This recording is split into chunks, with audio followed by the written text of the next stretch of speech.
Bom dia, bom dia, bom dia, meus queridos alunos do segundo ano. Quem está falando é o professor Giovanni. Estamos no PET 1, semana 3, explicação do conteúdo. Já fizemos um vídeo sobre metabolismo. Vamos fazer um vídeo agora sobre mitocôndria.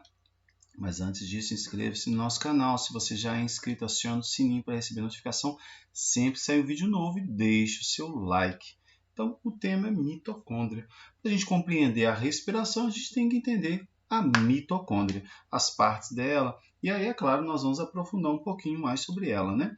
Então, a mitocôndria são organelas celulares relacionadas com o processo de respiração celular, obviamente, né? Então, frequentemente referidas como casa de força da célula. Não sei onde você já ouviu falar assim, mas pode ter acontecido.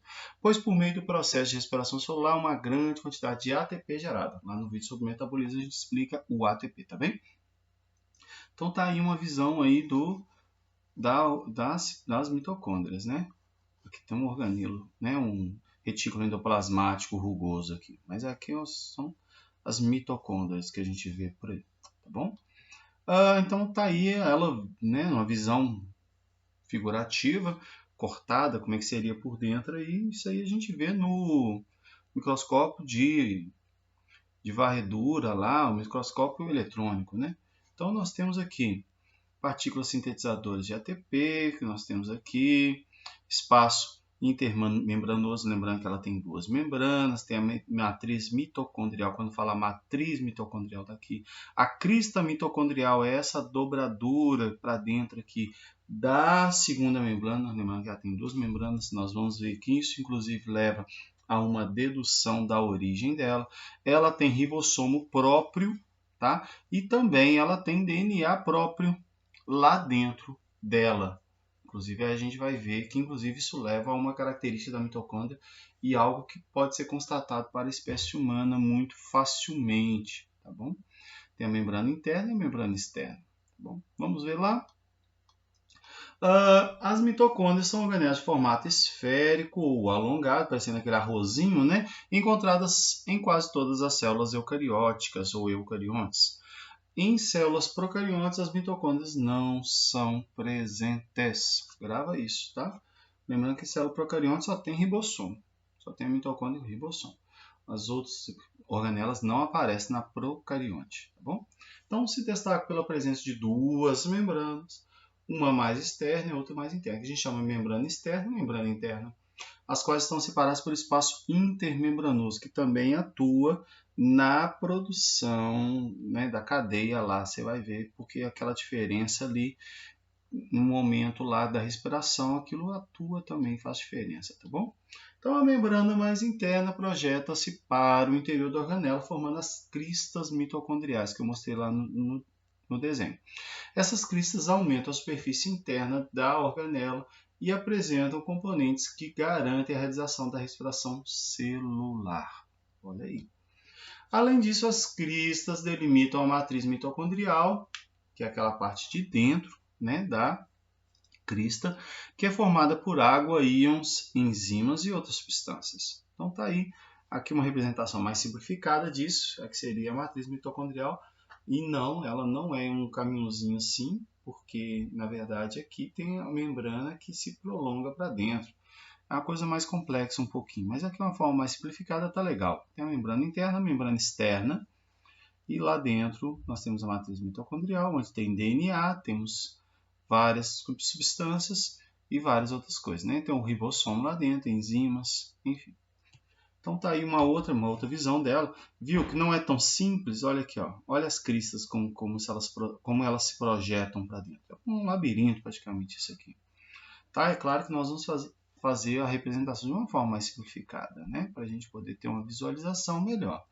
Então tem o espaço intermembranar, a matriz, o DNA, as cristas, tem a membrana externa, a membrana interna, lá dentro também tem os ribossomos e outras coisas, né? Função da mitocôndria, qual que é, professor?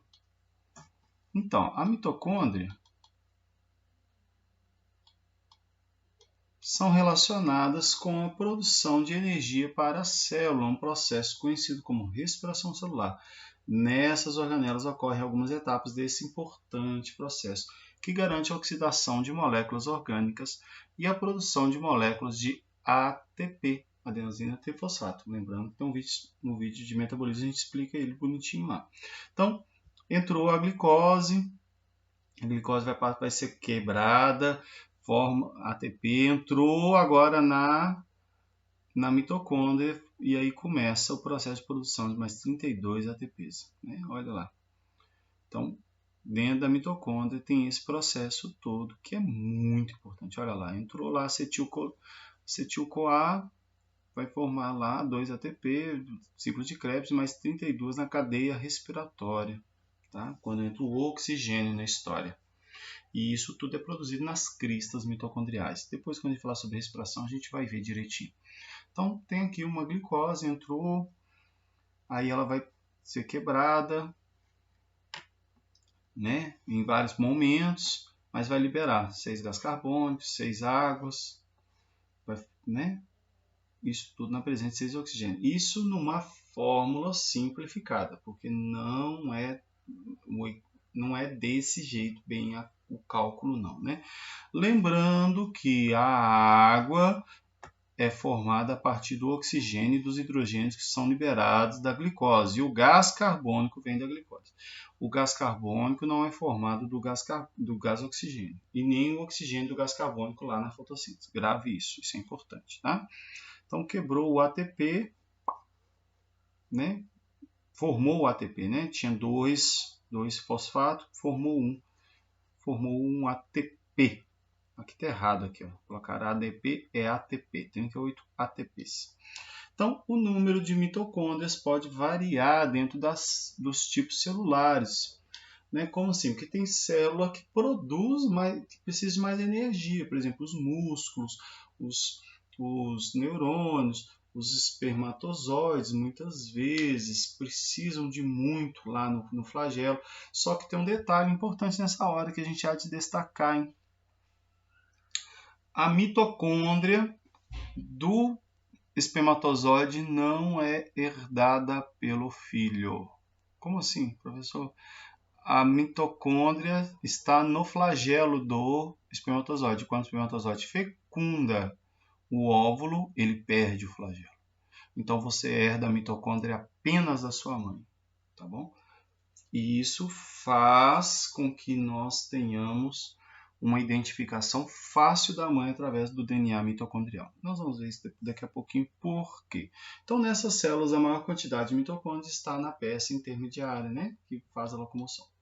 Então, tem um tecidos que tem maior quantidade, igual, por exemplo, já falei do músculo, os tecidos muscular cardíaco também tem, os neurônios tem muito.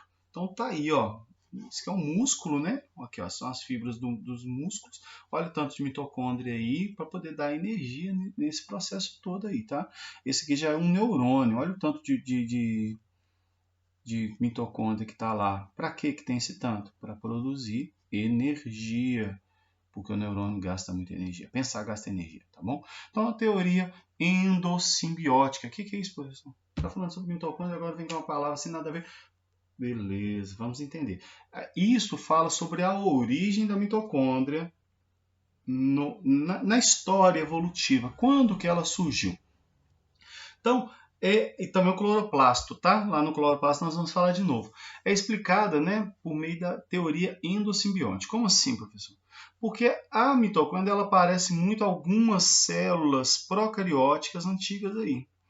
E aí, teoricamente, elas foram englobadas por uma célula eucariótica, né? Uma simbiose ali em algum momento. Ao invés de ser digerida, ela foi transformada em um coabitante ali, e os dois se deram muito bem, ambos se beneficiaram, ambos viveram muito felizes e todos estão vivendo felizes para sempre. Né? Então, essa é a teoria. Tá? Eu imagino que você já deva ter lido o texto que está aí. Então, é essa característica da mitocôndria que nos leva a pensar nisso. Por exemplo, a presença de duas membranas. Tem uma membrana interna e tem uma membrana externa. A membrana externa parece com a membrana da nossa célula. Já a membrana interna parece com a membrana de um procarionte. Então, quer dizer, olha aí, ó. Ela se divide sozinha, ela se multiplica sozinha, ela se reproduz sozinha, ela não depende da célula. Inclusive, eu falei sobre isso. Nós herdamos a mitocôndria da mãe. Então, a mitocôndria que nós temos, elas foram capazes de se reproduzir dentro das células sozinhas. Se você tiver uma mitocôndria, forma outras. Sério, cara. Por quê? Porque tem um DNA lá dentro, tem o ribossomo lá dentro, ela faz todas as estruturas, ela se reproduz sozinha, ela não depende tanto assim da célula. Assim, nesse título. Tem algumas coisas que vêm do DNA que foi incorporado lá, mas ela, querendo ou não, ela faz sozinha a estrutura dela, tá bom? E aí, por isso que eu falei que a característica mitocondrial nós herdamos só da mãe e só da mãe que permanece. Aí, quando vai fazer um teste de maternidade, que é muito raro acontecer, mas acontece, às vezes a mãe abandonou o filho, aí quer descobrir se foi ela que abandonou mesmo, aí faz o teste só do DNA mitocondrial, que é pequeno, simples, fácil, rápido de fazer, o resultado sai rapidinho. Então, aí tem os ribossomos também lá, que é bem parecido com os procariontes, pequenininhos, bem pequenininhos lá, tá? Então, tá aí a teoria. Uma célula chegou lá, foi entrando, como se fosse uma fagocitose, mas ao invés dela ser digerida, ela foi incorporada e a membrana interna dela foi dando dobraduras, que são as quistes mitocondriais, e aí viveram felizes para sempre. É a teoria, tá bom? A gente não estava lá no dia que aconteceu. As mitocôndrias são organelas, mas a gente vê que tem vários indícios, né? E aí eu falei sobre essa questão que ela tem capacidade de se autorreproduzir, elas são semi-autônomas. Por isso que eu falei, tem uma parte que vem do DNA, do núcleo da célula, a outra parte, a grande parte é dela, né? Então, ela tem um DNA próprio, ela consegue se autoduplicar, ela tem esses filamentos de DNA duplo, circular, isso é importante, muito semelhante aos da bactéria. Essas organelas também apresentam o RNA mensageiro, ribossomal, sozinho, transportador, sozinho, ribossomos também produzido por ela. Aí, o genoma mitocondrial codifica algumas importantes proteínas. Entretanto, a maioria das proteínas é codificada por genes localizados no núcleo da célula. Então, algumas das proteínas que estão nela dependem do DNA nosso. Mas ela tem um DNA próprio. Ela produz muitas das proteínas e ela reproduz sozinha, tá? Reproduz sozinha. Então, tá aí dando destaque ao filamento de DNA. No caso aí está aberto, né? Ele geralmente é circular, né? Ele é circular o DNA, igualzinho da célula, né? Procariótica lá da bactéria, né? Tá bom? A gente fica por aqui. Beijo para aquele beijo, abraço para aquele abraço. Não esqueça de acompanhar os outros vídeos sobre cloroplasto, sobre a respiração, fermentação e fotossíntese, tá bom? Tchau, com Deus, até a próxima.